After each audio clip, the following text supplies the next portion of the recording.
harambee ya kituo cha watoto wenye mahitaji maalum KKT jijini Dar es Salaam, ambako Mheshimiwa Rais Dr. Samia Suluhu Hassan alikuwa ni mgeni kwa ni mgeni rasmi kwenye harambee ile.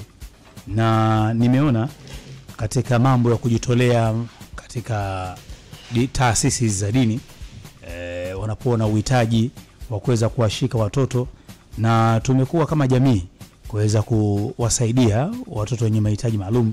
Na huwa naona hata Husna kipindi cha mwezi wa Ramadhani huwa tunagusiwa kutoa sadaka, kufanya yaliyo mema, kujitoa kwa watu. Ushanielewa lakini dhima na adhma ikiwa ni kusaidia tu wale wenzetu ambao wana uhitaji. Yes. Hata kupitia kipindi cha Njia Panda nilikuwa naona zinakusanywa. Alikuja hapa Douglas tukazungumza kuhusiana kama wewe na nguo zako zile ambazo zipo nyumbani ni nzuri uzitumie. Kuna watu wenye uhitaji wake. Unakumbuka kipindi kile watu wakatoa sadaka zao. Na niliguswa sana haya mambo jinsi ambavyo yanaendelea kwa maana ya kuweza kujitoa zaidi. Na niliona sehemu ya hotuba yake Mheshimiwa Rais akiwa anazungumza kuhusiana na utumishi wa dini hasa unaogusa jamii moja kwa moja. Hii ni sehemu ya machache kati ya mengi ambayo kwa maandalizi ya Hussein bin Ali Prof. Farazi producer wetu ameweza kutuandalia. Kwa kazi hii muhimu mlioianzisha, mmeonyesha kutekeleza mafunzo ya maisha na matendo ya miujiza ya Yesu Kristo. Hamjaishia tu kuwaonesha huruma na kuwahudumia kiimani, bali kama Yesu Kristo alivyowasaidia na kujibu mahitaji ya waliokuwa wagonjwa, na nyinyi pia mmesimama kuwatetea na kuwawezesha wenye mahitaji maalum waishi maisha bora. Mmetukumbusha kuwa kuwalisha wenye njaa, kunywesha wenye kiu na kuwakarimu wageni, kuvika wasio na nguo na kutembelea wagonjwa ni jukumu letu sote. Sasa mbali ya haya niliyoyataja, lakini nilikuwa namsikiliza katibu mkuu wa dayosisi hii ametaja mambo kadhaa ambayo kanisa hili linafanya katika sehemu mbalimbali chini kwetu Tanzania. Sasa ndugu zangu, huu ndio utumishi wa dini. Huu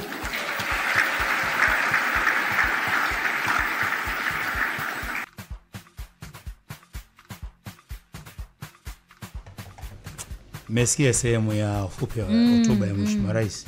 Na hilo likija kwenye tafakari katika maisha yetu ya kawaida, Gea na Husna, niwaambie tu ndugu zanguni, yawezekana wewe mwenyewe moja kwa moja katika mazingira unayoishi, jirani, ndugu, jamaa na marafiki, unaweza ukaguswa kwenye kusaidia moja kwa moja.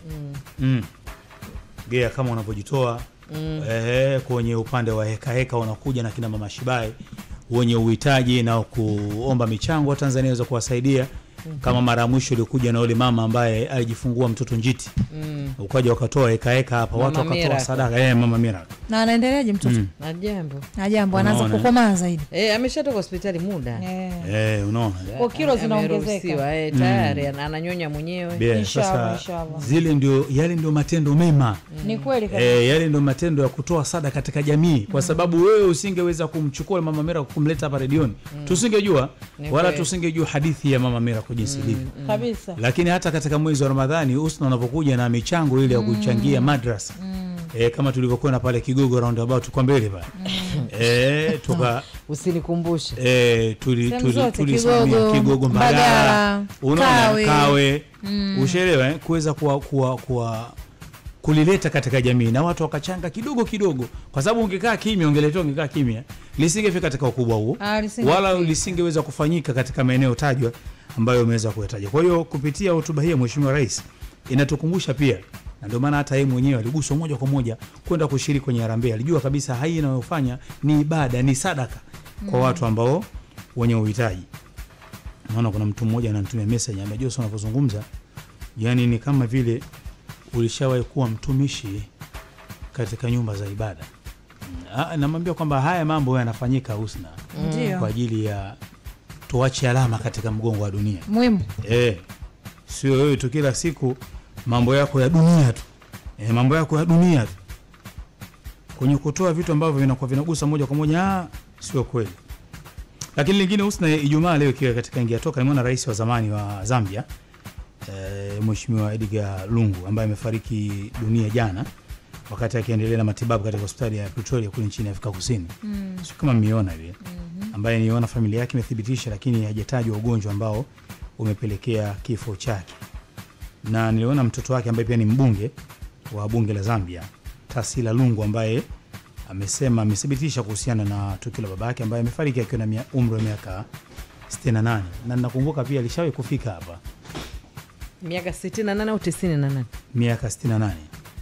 Yaani huyu rais ambaye amefariki. Okay. Alishawahi kuja kutembelea nchini hapa. Enzi ya utawala wa Rais Magufuli, John Pombe Magufuli. Alishawahi kuja Pajwa. Alishawahi kufika hapa. Na kama unakumbuka niona baadhi ya picha ambazo mwanamitindo Sheria Ngoi alishawahi kumshonea suti. Okay. Na akaenda akampima kabisa. Niona baadhi ya picha zake zilikuwa zikisambaa katika mitandao ya kijamii.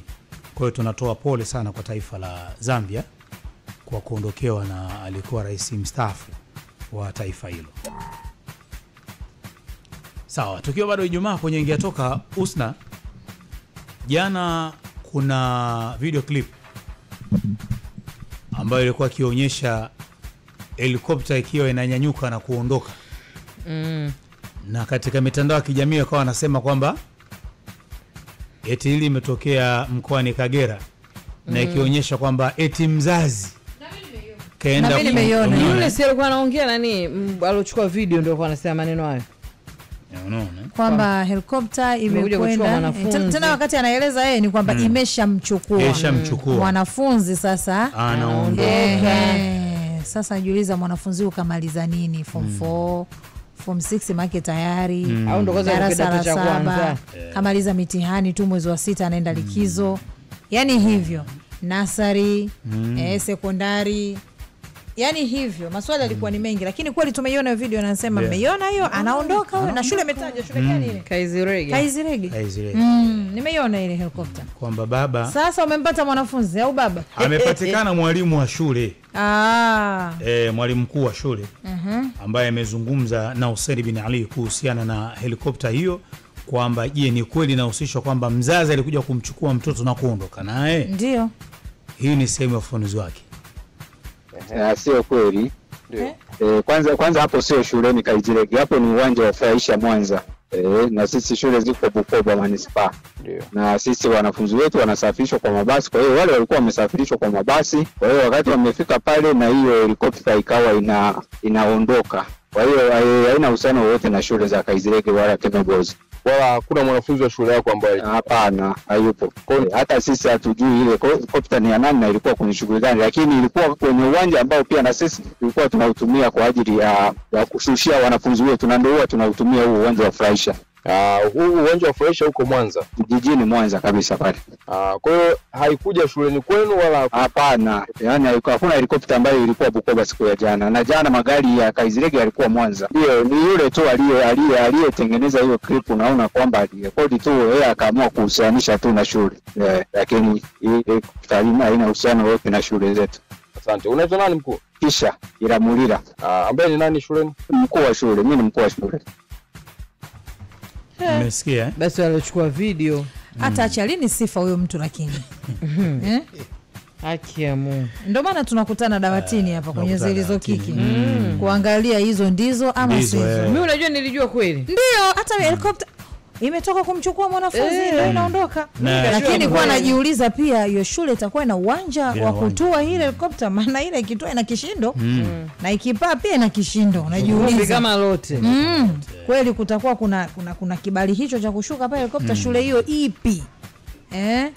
Ambayo uwanja huo. Kwa ukizingatia utaratibu zaidi. Mimi nilikuwa naangalia nafasi pia ya kutoa helicopter. Yes, kuna nafasi hiyo. Kwani lakini kafanya. Maana yale mambo maalumu ya kuwafanya watu wajinga kiasi hicho. Haiwezi kuja tu kama bajaji. Inabidi ipitie same. Mambo maalum ya. Mm. Kwa sababu tunapeleka shule kuna watoto unajua wengi. Kwanza taharuki. Watoto wataacha kupanda magari waangalie helikopta watoto wengi shuleni. Sasa hiyo imetuaje kwenye usalama upi? Nani kaiongoza kutua? Dereva. Nafikiri mwalimu mkuu ametusaidia kwa maana. Mwalimu mkuu kaona mambo yasiwe mengi. Katusaidia pakubwa sana. Kwa sababu mzazi angekuwa anaenda na helikopta lazima angewasiliana na shule. Taratibu wa kwamba nakuja kutua hapo namfuata mtoto. Mwalimu angeje. Yaani kwanza haiwezekani. Alafu sio tu mwalimu mkuu hana maamuzi hayo pia. Paka kibali maalum. Afisa elimu mabasi tu. Hiyo ingeenda kwa afisa elimu wilaya, afisa elimu mkoa, ingevuka hadi afisa elimu taifa. Ingefika kwamba kuna helikopta atakutoa shule hapo. TAMISEMI na wote wahusike. Maana majengo yote ya kwao. Je, hiyo shule mna eneo hiyo? TAMISEMI wilaya, TAMISEMI mkoa, TAMISEMI taifa. Bado wizara ya elimu haijawa. Yes, majengo yote sio chini TAMISEMI. Yeah, najua. Sasa na ufikirie huo mlolongo huo. Yaani wewe useme unafikiri mwalimu, baba mkuu hawezi kuamua. Anasemaje kwanza kwa mfano? Sawa itue. Jamani mambo mwingine myapunguze. Wapunguze tu iwatie mchele yule bwana anataa haya afu mwanaume mzima. Kaambiwa na nani kwanza maneno hayo naye? Huyo atakuwa ndugu yake Siza yule. Kwa kweli. Sawa. Lingine tukiwa katika muendelezo ni kwamba tumfanyakazi wa benki wanaweka hela zake benki, na hapa nagusia upande wa Malkia wa Nguvu, safari ambapo tumeshaitangaza kwamba tunaelekea mkoani Dodoma, Dodomia, na wakazi wa Dodoma na maeneo ya jirani wakae mkao tayari. Tuna wiki nzima kabisa ya kuweza kuzungumza na wanawake wajasiriamali kutaka kujua fursa ambazo zinapatikana katika mkoa wa Dodoma, lakini shughuli zao haswa ambazo wanazifanya. Kila mwaka tunazunguka katika mikoa tofauti katika nyanda tofauti. Lakini safari hii kwa mara nyingine tunakuja Dodoma kutaka kujua haswa katika muendelezo nini hapo haswa ambacho kinachoendelea zaidi kuhusiana na fursa hizi za Malkia wa Nguvu, kuhusiana na fursa za kina mama wajasiriamali, wafanya biashara, na sisi tunapokuja na madini, lakini pia na wale watu ambao wanatoa elimu zaidi. Elimu ndio haina mwisho kabisa. Haswa za ujasiriamali. Inawezekana biashara yako wewe unavyofanya umekamilika kabisa, lakini sisi tunapokuja na wataalamu wanakuwa na kutoa hatua moja kupeleka hatua, wanakufungua zaidi. Sasa niliona pia Mheshimiwa Abubakari Asenga, huyu ni mbunge wa jimbo la Kilombero, ambaye yeye anazungumza upande wa Malkia kwamba lazima tuonyeshe support kwa Malkia wa Nguvu, na yeye atakuepo kutoa tafu la dunia kuelekea kwenye kile tarehe 27 pale mkoani Dodoma. Abubakari Asenga ni mbunge wa jimbo la Kilombero, halmashauri ya mji wa Ifakara. Mimi ni Malkia, na Malkia lazima uwasapoti Malkia wote wa nguvu. Katika kanda ya kati hapa Dodoma tarehe 27 kutakuwa na tukio kubwa la kutafuta Malkia wa Nguvu hapa. Na wakaribisha Malkia wote mkashiriki, na sisi Malkia tutakuwa tunawasapoti katika tukio lenu lazima tarehe 27 katika ukumbi wa New Generation.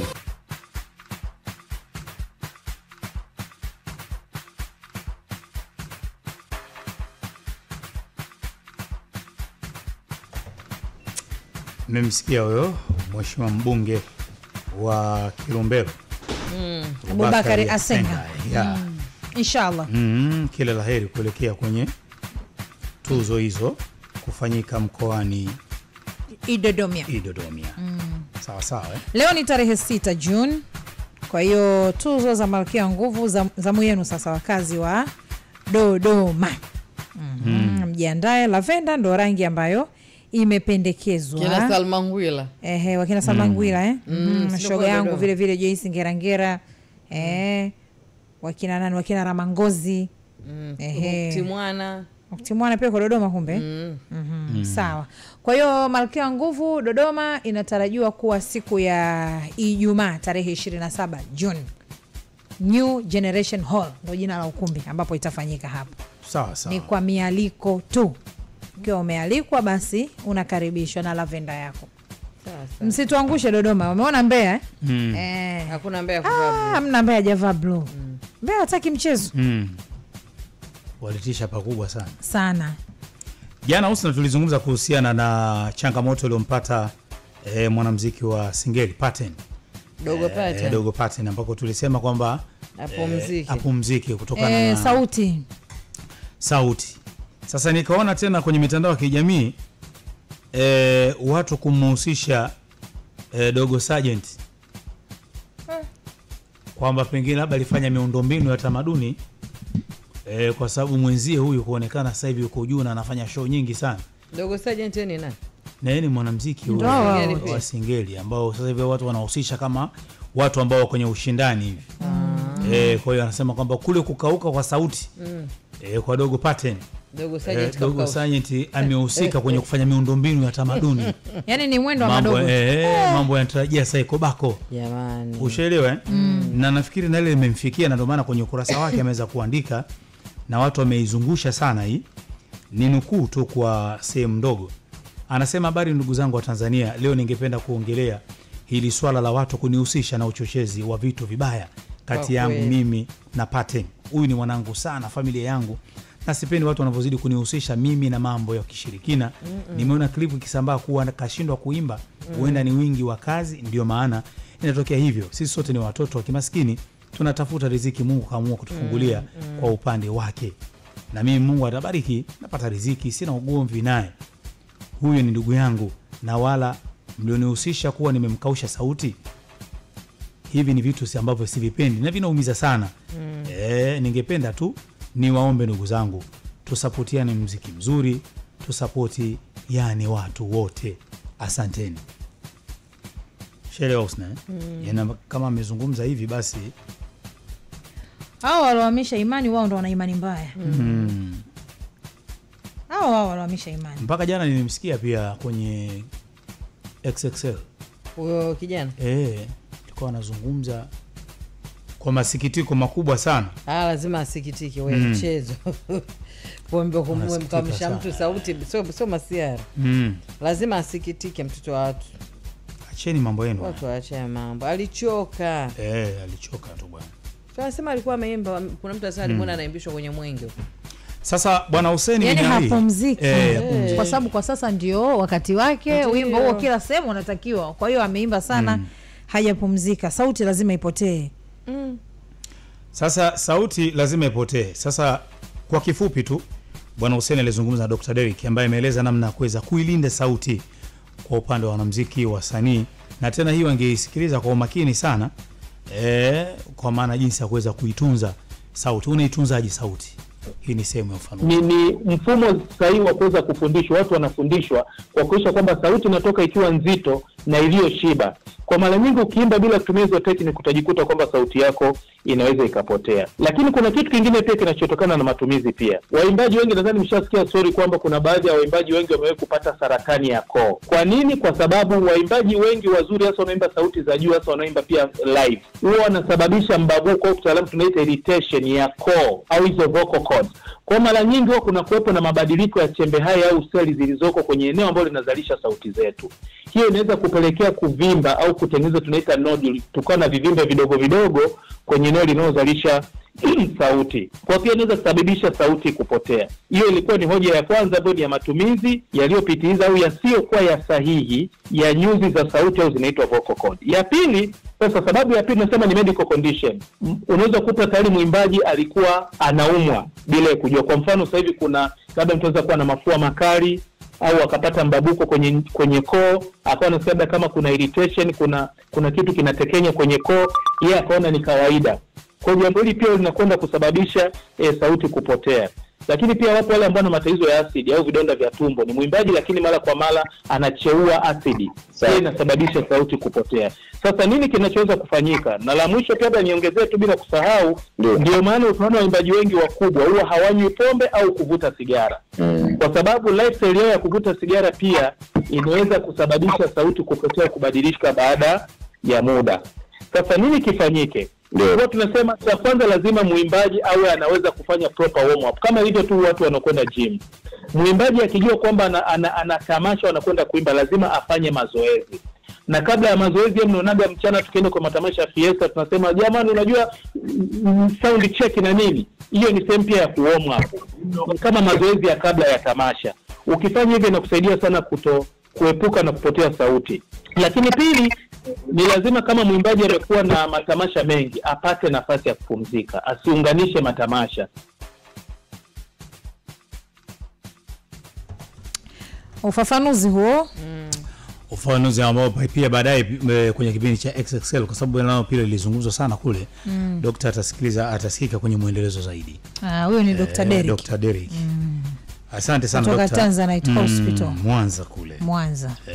Na kila mtu kwa nafasi yake kule Mwanza hospitali yake imetusaidia pakubwa sana usiku. Ni kweli.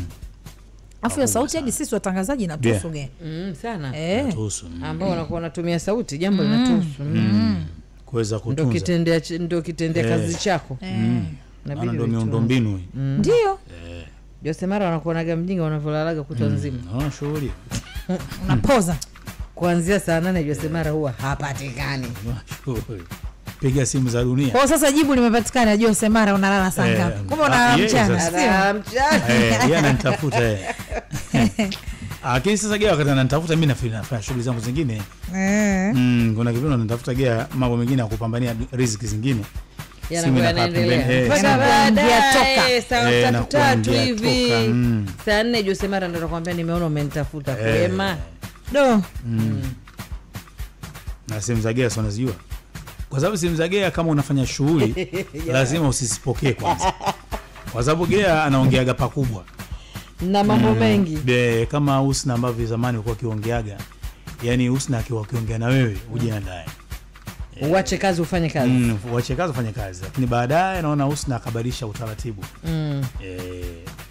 Mimi kama nina langu lazima nikwambie. Majukumu. Majukumu. Majukumu. Simu za Husna zikabadilika kazi zile simu za maelekezo. Zile tena. Za maelekezo. Zikawa zile simu za dibaji, unapewa dibaji. Nikipiga nimekwambia. Lakini zamani Husna ukipiga simu ni kitabu. Ila kwenye maisha haya kuna mtu na mtu wake. Kuna mtu ukiongea naye, kila mtu anaye huyo mtu ambaye mnaongea kwa muda mrefu sana, lazima uwe naye. Ukiacha hizo za kupita, mimi na watu wangu ambao tukiweza kuzungumza na watu kama watatu hao bwana, kama sina nafasi bora nisipokee, kwa sababu tunakuwa hatumalizi. Yaani lazima unakuwege unatoa nao unakosaje? Unajua huyo ukiongea huyo haumalizi. Tena hao mara nyingi tunapigiana usiku au yaani tushatulia muda wa kulala. Ndio yeye ana nafasi, mimi nina nafasi. Tunapiga umbea wetu Yaani mnazungumza mpaka mnamaliza. Dada yangu anaitwa Daida hatari. Huyo bora Daida malizi. Daida bora usipokee. Watabata. Yule namjua. Kiboko yule. Daida baadaye ndo lakini nafikiri inakuwa watu mnavokopi vile inakuwa mnaongea mambo kabisa. Mnaongea tu yani ya dunia ya kueleweshana, mambo yanakuwa mengi ya kufundishana, ya kufanya. Unajua mdogo wangu, yani tunazungumza hapo mpaka yani usiombe. Kama una muda hiyo simu unasema au unaambiaje, Daida nitakupigia baadaye. Hapo kwenye baadaye mwishi baadaye. Mnaweza mkatumia kama dakika 3 hapo. Sasa kwenye baadaye kosa la mkoa akupe nyama 2 za linki. Sasa ile baadaye yako naikataa. Unaona sio kweli Gea mwenyewe kimwambia na Gea kuna jambo fulani, lakini nitakucheki baadaye. Wewe Jose sio kweli. Tuendelee. Ni mwenyewe sipendi kwa sababu wewe unaweza kumwambia tu baadaye. Kwa nini wewe kusubiri baadaye? Kwamba ukisema useme. Na mtu wangu anaitwa Armstrong Daddy Mkolula. Mimi nimejua Armstrong lazima. Nina mtu anaitwa Aisha Omar. Yule wa Zanzibar yule. Na mtu anaitwa Zamaradi. Ni hatari. Hammalizi wewe. Hatumalizi. Yaani hammalizi kuzungumza. Mimi na meneja wangu anaitwa Jimmy. Huyo bwana akitaka kupiga story naye ujiandae. Yani story zinakuwa nyingi. Unajua pia kuna watu ambao wanapenda. Wanapenda kwa mfano huyo Jimmy Manu kiongea kwenye simu ujiandae. Mnakuwa mmalizi. Mnakuwa mmalizi na yeye utakuta ni sehemu yake. Kwa maana kwenye simu huwa anapenda kuzungumza na ikatazwi. Lakini kuna wengine utakuta sasa kwenye simu anapenda itumike kama sehemu ya maagizo. Hatari kabisa. Kipiga dakika 2, dakika 1.5 mmemaliza. Kwa sababu masikio haya tusikize redio, masikio haya tusikize muziki, masikio haya matatizo. Masikio haya unajua wanazengo wakusigie. Sio mchezo. Ushelewa na vitu kama hivyo. Na na wifi yangu pia anaitwa Abeda. Naye tukizungumza hatumalizi. Leo vivyo nichukue nafasi hii kumpongeza wifi yangu, anatimiza miaka 10 ya ndoa. Na leo tuna jambo. Kuna sherehe. Leo kuna sherehe tena ukumbini. Je, unauliza jibu? Mama.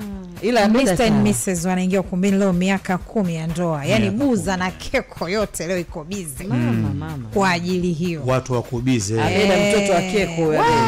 Unauliza jibu, miaka 10 leo. So mchezo. Pakubwa hapo miaka 10. Miaka sema amejitahidi Abeda. Amejitahidi. Miaka kwenye ndoa ile mitihani ile. Kwa Abeda ninavyomjua miaka 10 kajitahidi. Sasa anatukana matusi.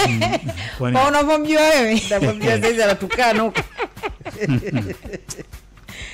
Miaka 10 kajitahidi. Wewe Abeda kajitahidi miaka 10 kwenye ndoa. Lazima afanye sherehe. Ukumtegemea? Sikumtegemea. Yaani acha tu afanye sherehe. Habari ndio hiyo. Inabidi uzungumze naye vile vile. Hata kuuliza. Nakwambia sasa hizi matusi yanamtoka kama ana. Wewe maana yake nini? Mambo yamebadilika. Watu wanakuwa Gea. Sema kweli amekuwa. Sio kama zamani. Hii maana yake nini? Kajitahidi mkubwa. Nilikuwa namtafuta Abdul Heavyweight kama jana ambavyo tulianza kuzungumza kuhusiana na atajui. Kuhusiana na mkutano. Jana habari kubwa ilikuwa ni mkutano wa wazee wa Yanga. Kukutana pale wazee wa tuchezi. Wazee wa tuchezi. Naona wamekuwa na nafasi kubwa sana katika mitandao ya kijamii, na hili Husna na Gea naona mkutano unafanyika, lakini kwenye urasmi hatuoni sasa, kwa sababu siku natakiwa taratibu kama hatuchezi ya ndio kama ni barua au viongozi waende, unaona watoe taarifa ile rasmi kwamba bwana hatuchezi au anazuga. Sasa ni kipi ambacho kinachoendelea? Sasa kwenye kujipasua na kuona kwamba nisifikirie sana, ndiko ambako unatafuta watu kama kina Abdul Heavyweight, pengine nao kwa kubabiza au kwa ndani ile kwa kufumbata wanaweza kawa wanajua kwamba nini hasa ambacho kinachoendelea kwenye mkutano wa wazee. Ule mkutano ni afya kuelekea kwenye dabi tarehe 15, na kinachozungumzwa ni kweli kinakuwa kina mashiko au tunapeana pressure tu? Heavyweight, naam, ni pressure au ni kweli hatuchezi? Hiyo mkutano of course mimi nimeusikiliza ule, ndio, lakini naona nilikuwa nasikiliza agenda zao ni kama umekaa kama kutoa amri, sababu pale waliweza kutoa amri kwa viongozi kwamba kiongozi wote atakayepeleka timu atabidi atuachie timu yetu. Lakini wameweza kutoa pia amri kwa vyombo vyote vya habari kwamba visitoe visifanye promotion ya mchezo kwa kutumia logo ya Yanga pamoja na kuitaja Yanga, lakini wakatoa pia amri kwamba hata mashabiki na wanachama wa Yanga wasihusishwe kwenye kupiga promo ya huo mchezo. Kwa hiyo nikaisikiliza ile press yote, na hiyo ndio ilikuwa sehemu kubwa sana ya agenda zao kwamba hawachezi na hawataki kuhusishwa na huo mchezo, na viongozi pia wasipeleke timu uwanjani. Sasa mimi nikawa najiuliza kwa sababu waliokuja na hii kampeni ya kutotaka kucheza mchezo ni viongozi wenyewe. Kwa hiyo viongozi wenyewe wanajua kitu gani wanacho. Sioni kama kuna haja ya wazee kujitokeza na kuanza tena kuwashinikiza hao viongozi ambao wao ndo walikuja na hiyo idea ya kusema hatuchezi, waanze tena kuwashinikiza wasifanye hichi wafanye hichi, kwa sababu mimi naamini viongozi wa Yanga wanajua kitu gani ni bora kwa Yanga, kitu gani sio bora kwa Yanga. Utaratibu umekaje? Ni kufanya mkutano kuja kuzungumza, au utaratibu kwamba kuijulisha bodi ya ligi na TFF kwa maana ya documents, kwamba kuandika barua kuijulisha kwamba jamani sisi hatuchezi mchezo huo, tutambue tarehe 15 kwa sababu tarehe 8 pia kuna vitu vilikuwa vimefanyika vya mkanganyiko na sisi kuona kwamba mechi imevunjika. Hii kufanya mkutano hivi, utaratibu ni kuandika, unataka uandike kwa maandishi, utoe sababu kwa maandishi kwa nini hautaki kucheza mchezo, na sababu zenyewe zinatakiwa ziwe zinakubalika kikanuni. Hiyo inajulikana, sababu zinatakiwa ziwe zinakubalika kikanuni. Na by the way kama ikitokea umegomea mchezo, manake hawa ni wanagomea mchezo kwamba sio tu usichezwe tarehe 15, yani manake usiwepo tena katika ratiba za mechi za msimu huu. Kwa hiyo hapo manake ni kugomea, na mimi ninavyoelewa kitu mtu akiwa anagoma hahitaji utaratibu. Kugoma ni kutumia nguvu kupata haki kama unahisi labda unanyanyaswa au unaonewa. Kwa hiyo kugomea sio, hakuna utaratibu. Kugomea maana yake ukishaamua umeamua, Hakuna cha kusema si nitafanya hivi nani, lakini kwa mfano labda ungekuwa wanahitaji mechi ichezwe siku nyingine au watu hawatofika uwanjani kwa siku fulani kwa sababu fulani kikanuni kisheria zikakubalika, wangeweza kuandika barua na bodi ya ligi wangeweza kuziangalia zile sababu, kama zina mashiko basi wangeweza kusema kwamba bana hii mechi basi acha ichezwe siku nyingine. Lakini kugomea maana yake hawataki iwepo msimu huu. Na sababu nafikiri inajulikana, tushaizungumza mara nyingi kwamba wanachotaka ni bodi ya ligi waweze kujiuzuru kwa sababu hawana imani na uongozi wa bodi ya ligi. Sasa Dula, unahisi hii njia inayotumika sasa ni mustahabu? Ni sahihi kweli njia hiyo kutumika au kuliko kufuata taratibu ambazo tumezizoea zipo katika masuala ya michezo? Kwa upande wangu naona haiko sawa. Sababu hata kama itatokea viongozi wa bodi ya ligi wamejiuzuru na nini na Yanga wakakubali kucheza baada ya kuona wamesikilizwa kwenye hili, wasiwasi wangu ni kwamba siku zijazo, siku za usoni, mambo kama haya yatakuwa mengi.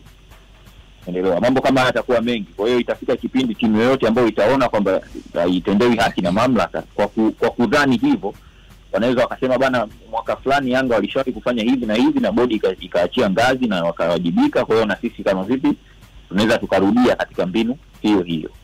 Kwa hiyo kwa upande wangu ukiniuliza kama ina afya, naona haina afya. Lakini pia hata kwa watu ambao wanawekeza pesa zao kwenye ligi, umeelewa, kuna wadhamini, kuna watu ambao wana match live na vitu kama hivyo, inapofika stage mpaka sasa viongozi na maanisha wanachama na mashabiki wanashinikiza kwamba hata hao wenye haki ya kupiga promo kwa sababu wameweka pesa zao chungu mzima kwenye ligi wasipige promo, ina maana unawaingilia uhuru wao wa kutangaza biashara yao. Kwa hiyo itakiwa hawa wazee watulie kwa sababu washaweka msimamo wao. Mimi sioni haja ya kurudia. Msimamo ni hatuchezi. Tulia, relax, ikifika siku ya mchezo usiende uwanjani, subiri kitakachoamuliwa. Lakini kitendo cha kurudia kila siku kuonyesha kwamba hutaki kucheza na nini, kama vile unakosa msimamo. Mtu mwenye msimamo anazungumza mara moja, anatekeleza jambo lake. Kwa ngoja tusubiri, tarehe 15 sio mbali, imebaki siku kadhaa kama 9 fulani. Tuone je, mchezo utakuwepo au haukuwepo. Sawa, nafikiri tukifika kwenye adhabu tunaona kama pointi 3 kama kawaida tulivyozoea zitakwenda kwa Simba, na baada ya hapo hatujui nini hatima.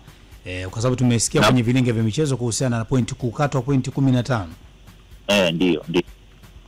Kwa hiyo na ilikuwa sehemu ya agenda hiyo, nafikiri kama ulisikiliza kuna wazee walisema pale kwamba ikitokea wamekatwa alama 15 ligi itaishia hapo.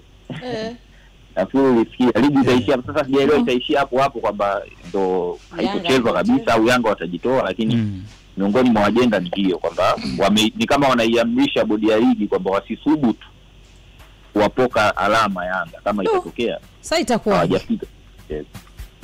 itakuwaje?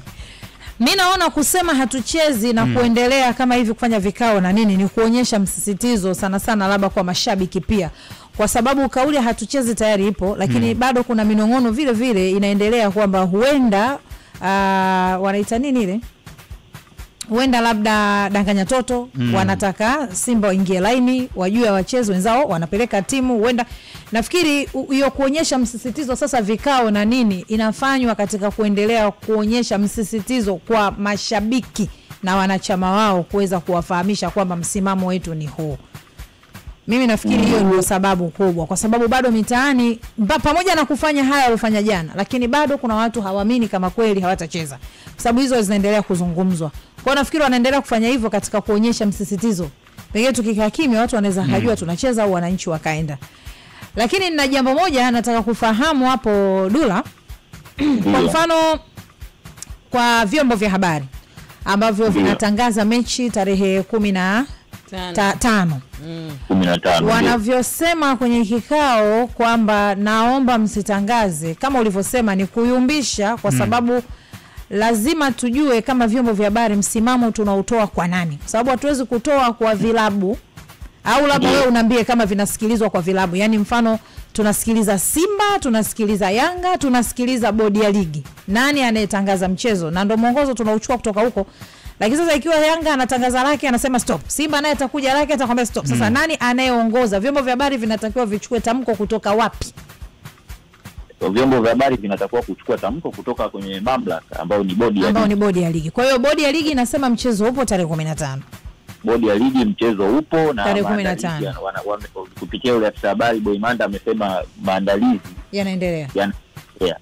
Basi vyombo vya habari tuna uhuru kuendelea, na itafika kipindi bodi ya ligi itahitaji kushirikiana na mwenyeji wa mchezo ambaye ndio Yanga kwa ajili ya kukamilisha maandalizi kuelekea mchezo husika. Kwa hiyo maandalizi yanaendelea. Kwa hiyo hata vyombo vya habari uwezi ukachukua kama ulivyosema, uwezi ukachukua msimamo wa klabu. Uwezi kuchukua msimamo wa klabu, unachukua msimamo wa bodi ya ligi. Sawa. Kwa hiyo kwa maana hiyo kwa vyombo vya habari vinatakiwa kuendelea kutangaza mechi ya tarehe 15. Kwa sababu ndio taarifa tunaipata kutoka bodi ya ligi. Kama kawaida. Wapige promo. Wapige promo. Kwa sababu inawezekana kwenye kikao mseme tu msitangaze. Sasa tutakuwa tunasikiliza watu wangapi sasa? Sawa, Dula, jana pia ngoja tuone itakavyokuwa. Jana pia tumeona nusu finali ya michuano ya UEFA League, National League barani Ulaya, Spain dhidi ya Ufaransa, na matokeo nimeona watu wengi kwanza kutarajia nusu finali ile kupatikana kwa magoli 9, maana matokeo yameisha goli 5-4. Na kijana ambaye kwa sasa amekuwa ni tishio sana kwenye upande wa soka akiwa na umri wa miaka 17 tu, hapa namzungumzia Lamine Yamal ambaye amekuwa ni gumzo sana kwa hivi karibuni, haswa kuelekea kwenye zile tuzo za Ballon d'Or, na akathibitisha na akasema jamani, mchezo wa siku ya jana Alhamis ndio pengine utakwenda kuamua kwamba nani atakuwa bingwa mchezaji, hapa akihusishwa na mchezaji yule Dembele wa Ufaransa ambaye ametoka kuchukua UEFA ile kombe la UEFA. Na jana anaulizwa baada ya mchezo, anasema kwamba Dembele ni mchezaji mzuri, lakini sisi tumeweza kuingia finali. Sasa na watu wanazungumza kwamba jamani, huyu kijana akiwa na umri wa miaka 17, dharau zimeanza mapema au ni ubora ndio unaoamua? Of course mimi upande wangu siwezi nikasema kama ni dharau, kwa sababu ndio vyombo vya habari ndio vinamuuliza. Unaona, na mjadala unaendelea. Unajua wenzetu wanakuwa wapo straight kidogo. Kwa hiyo aliweza kuulizwa maswali kuelekea kwenye huo mjadala wa Ballon d'Or, na contender wake mkubwa, manake mtu ambaye ni mshindani wake wa karibu ni Ousmane Dembele ambaye alichaguliwa. Unajua sio tu kuchukua UEFA, alichaguliwa pia mchezaji bora wa msimu wa UEFA Champions League. Sawa. Kwa hiyo yeye kwa majibu yake alisema kwamba kuelekea katika huu mchezo wa nusu finali wa UEFA Nations utatoa majibu ya kitu gani au mtu gani ambaye anastahili kuweza kuchukua Ballon d'Or. Na of course ameonyesha, kwa sababu imagine mchezo ambao unakutanisha mastaa, kwa mfano kama Mbappe, Ousmane Dembele, Desire Due ambaye aliweza pia kuchukua tuzo ya mchezaji bora kijana wa UEFA msimu huu, ndio pamoja na mtu kama Olise ambaye naye ni miongoni mwa wachezaji ambao wanatajwa kuwa bora zaidi msimu huu, pamoja na Ryan Cherki ambaye amefunga moja ya goli nzuri sana katika mchezo wa jana. Watu kama hao wote wanaunda kikosi cha Ufaransa, na ameweza kuwa man of the match, kwa sababu yule Lamine Yamal aliweza kuchaguliwa man of the match katika huu mchezo wa jana, na aliweza pia kufunga mabao mawili. Unaelewa, ukijumlisha na makombe ambayo ameweza kutoa mpaka sasa hivi, amechukua kombe la La Liga, amechukua kombe la Spanish Super Cup pamoja na Copa del Rey, na zote akiweza kuperform katika kiwango kikubwa, lakini haikuwa rahisi kuchukua La Liga kwa sababu aliweza kucheza pia kuhakikisha anashinda mchezo wa El Clasico dhidi ya Madrid, na aliweza kuperform, lakini vile vile aliweza kutoa kombe la Copa del Rey akiwafunga pia Madrid kwenye finali, pamoja na hilo Super Cup akiweza pia kuwafunga Madrid kwenye finali. Kwa hiyo ukicombine uwezo wake na hata ukijaribu kuangalia jinsi ambavyo wamekuwa, kwa mfano mimi nakwambia Barcelona ni timu ambayo ina safu mbovu ya ulinzi, lakini ndio timu ambayo imefunga mabao mengi zaidi barani Ulaya. Ni kwa sababu pia impact ya huyu bwana mdogo. Ukija ukimchukua ukamtia kwenye kikosi cha Spain, unaona kwa mfano Ufaransa wameruhusu mabao 5 na Barcelona wameruhusu mabao na maanisha Spain wameruhusu mabao 4. Mabao 5 Ufaransa hawajawahi kuruhusu toka mwaka 1969. Lakini kwa sababu ya uwepo wa huyu bwana mdogo impact yake, na aliweza kufunga mabao 2, wameweza kuruhusu mabao 5 kwa mara ya kwanza toka mwaka 1969. Nafikiri unapata picha jinsi gani ambavyo huyu amekuwa na mchango mkubwa. Kwa hiyo kwa upande wangu Of course bado kuna finali, ataenda kukabiliana na Cristiano Ronaldo kwenye finali kwa sababu ameshafuzwa Ureno. Kama atachukua ile taji basi itazidi kumpa nafasi kubwa sana ya yeye kuweza kutoa hiyo Ballon d'Or. Heavyweight, mimi nakushukuru sana leo Ijumaa inapoingia toka tunasema tunaisubiri finali, tuendelee kula kunywa mtori nyama zikiwa ziko chini.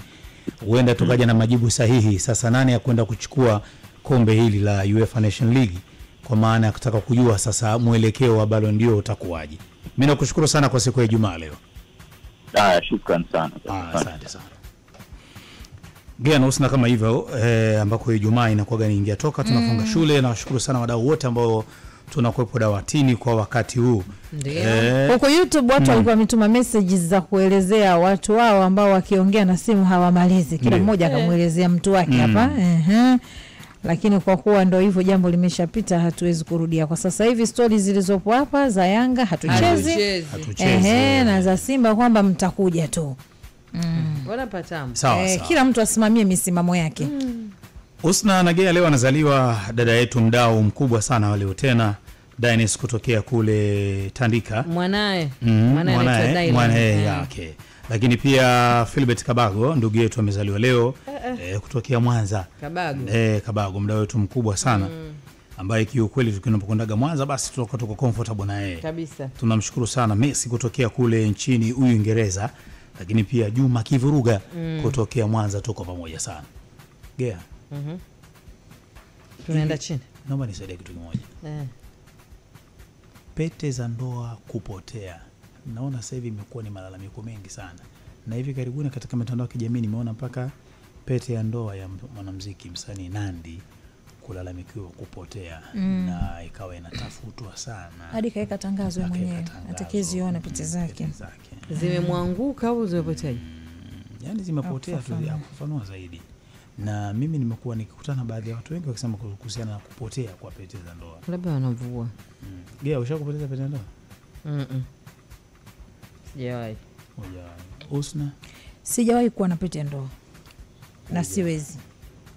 Shida kwa nini? Kwanza siwezi kuvaa pete muda mrefu binafsi. Na vile vile kwenye ndoa yetu pete sio kitu cha msingi. Pengine ingekuwa lazima ningekuwa nayo. Kwa sijawahi kuvaa pete ya ndoa, siwe muongo. Sasa sijajua. Sasa Gea anambia kamvalisha nani kwa pete? Mimi nimevaa pete, tena acha ndoa tu. Mimi nilivaa hadi uchumba. Ajisemea nani Hussein producer wetu akasema kwa kuwa mkeo alikuwa anaitaka akamnunulia kama. Hapana, mimi nilikuwa nayo nimevalishwa. Ya ndoa. Sasa unajua nilikuwa na haijawahi kupotea kiukweli. Ndio hiyo mpaka leo nayo? Sio. Iko ila ninazo. Hazijapoteza kwa nyumbani? Na kwa nini zio nyumbani wakati wewe bado? Si nimevaa nyingine, swaga ziko on. Gea. Yaani umevaa ya swaga ziko on ya ndoa na nyumbani? Nikitaka navala lakini. Alafu unajua nini? Kidogo imekuwa kama inanibana. Sio yani imekuaje? Tunaishi na maneno yako. Kwenye kupita hapa kidogo kama inabana. Naishi na maneno yako. Umevaa ambayo ile Gea haitakiwi kuvuliwa. Si ndio nasema labda hao wamevua. Muda wote inakuwa inatakiwa iwe mkononi.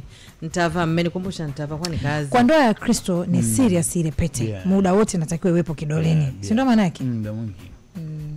Japo kuna wengine wakati wa kulala wanavua. Hata Muislamu anavalisha anabidi avae. Tukana kuna ubaya gani? Nani mwingine naye kapoteza? Ukiachilia Nandy. Sana sana Nandy imekuwa kubwa. Sasa kuna baada ya lalamiko hili yuko bwana mmoja akaonekana kwenye mitandao ya kijamii anasema yeye aliziokota. Anazo yeye. Muongo wewe atakuwa. Na akasema itakuwa kama mtu wa helicopter akaizirege. Na anashangaa Nandy kutoa tangazo la kutafuta zile pete ili hali anajua wapi aliziacha. Kweli? Usna unavyoshangaa hivyo ina maana kuna sehemu umesafiri Kwa hiyo sasa anatakaje? Hazifuate alipoziacha. Huyo atakuwa muongo bwana. Lakini sijui inawezekana kweli. Wewe tena. Mmemuuliza? Ndio anavotamba katika mitandao ya kijamii. Labda ila watu bwana si wanaenda na nani na upepo. Kuhusiana na kupotea. Wanaenda na trends. Watu wamemjibu nini? Mimi nilishawahi kuisahau pete ya ndoa. Maliwatoni. Sio Maliwatoni. Kuna sehemu tulikwenda kwenye mgahawa. Kwenye kula sasa kwenye sinki pale nikavua, nikawa ninanawa kwa sabuni vizuri. Kwa hiyo ile pete nikawa nimesahau kwenye lile sinki. Aliyeifuata naye kwenda kunawa alikuwa ni mwanamama. Akaichukua ile pete ya ndoa. Naye akaenda kukaa pembeni. Asinirudishie mimi ili hali aliniona pale kwenye sinki nikiwa nanawa. Ushaelewa? Na pale mezani nilikuwa na mwenzangu. Iishe tafadhali. Iishe. Nilikuwa na mwenzangu. Iishe, tunakubaliana. Ushaelewa? Kama iishe tuondoke. Na alivyo sasa baadaye tunamaliza kula gea. Ndio ananifuata mbele ya mwenzangu, anasema bwana Jo, hili pete ya ndoa ulisahau hii hapa. Sasa mwenzangu anamuuliza, huyu alisahau wapi? Ndio, sasa hiyo umetengeneza sio kweli. Ila sasa mwenzako sasa anajua kama ulikuwa nao kwenye kidole hapo. Kuisafisha ile, kuisafisha ilikuwa ni kaniki dama doa na sabuni ya unga. Labda tumuulize producer Hussein Prafa Parazi, ile pete alomnunulia mkeo baada ya kuitaka bado anavaa? Kapoteza. Yaani hiyo kununuliwa pia inapotea? Haikuwa dhahabu. Sikumbuki hata kama ni dhahabu au nini. Sina hata wewe. Sijui alipotea vipi. Au najua kwa sababu mtu pete yako inakuwa dhahabu lazima unakuwa unaiangalia sana. Unailinda kwa sababu dhahabu usipate hasara. Tuliongea na Sharifu wakati limetokea la Nandi juzi hapa. Tukamuuliza kuna uhusiano gani kati ya hizi bidhaa za dhahabu na kupotea au vina mahusiano gani na viumbe visivyoonekana. Kwa aliongea vitu vingi sana. Akisema hizi dhahabu yani ni kati ya vitu ambavyo vinapendwa sana na viumbe ambavyo havionekani. Kwa hiyo wakati mwingine na wenyewe vinakuwa vinapitia. Yaani kama umeweka vibaya au hujatunza vinapitia. Ni mwenyewe maana watu tunapoteza tu seli. Viumbe visionekana vinataka dhahabu. Watu tunapoteza. Au vinakutaka na mwenyewe vikuchukue vikupotee. Wewe viumbe visionekana vivyo. Nafikiri kutunza ni kwa sababu ya thamani ya kile kitu. Mtu kijua kitu chako cha thamani dhahabu, ovyo lazima utunze. Yaani dhahabu yako unaikaje ovyo na kupoteaje? Yani kwa mfano mimi yangu haipotei. Sasa we mkeo ulisema alikuwa anataka pete ukaona umnunulie umpe. Kapoteza? Yaani mimi kwa kweli sijui, yani nishanunua mara kadhaa, yani ile ya kwanza ishapotea. Kwa hiyo akinikumbusha bwana naomba ninunulie pete na mnunulie. Kwa hiyo sijui yani. Hussein tuko naye hapa kwa ajili ya kuweza kupitia msimu mzima huu ulivyokuwa wa mama ni mama na kuweza kuangalia watu gani ambao tumewakamata na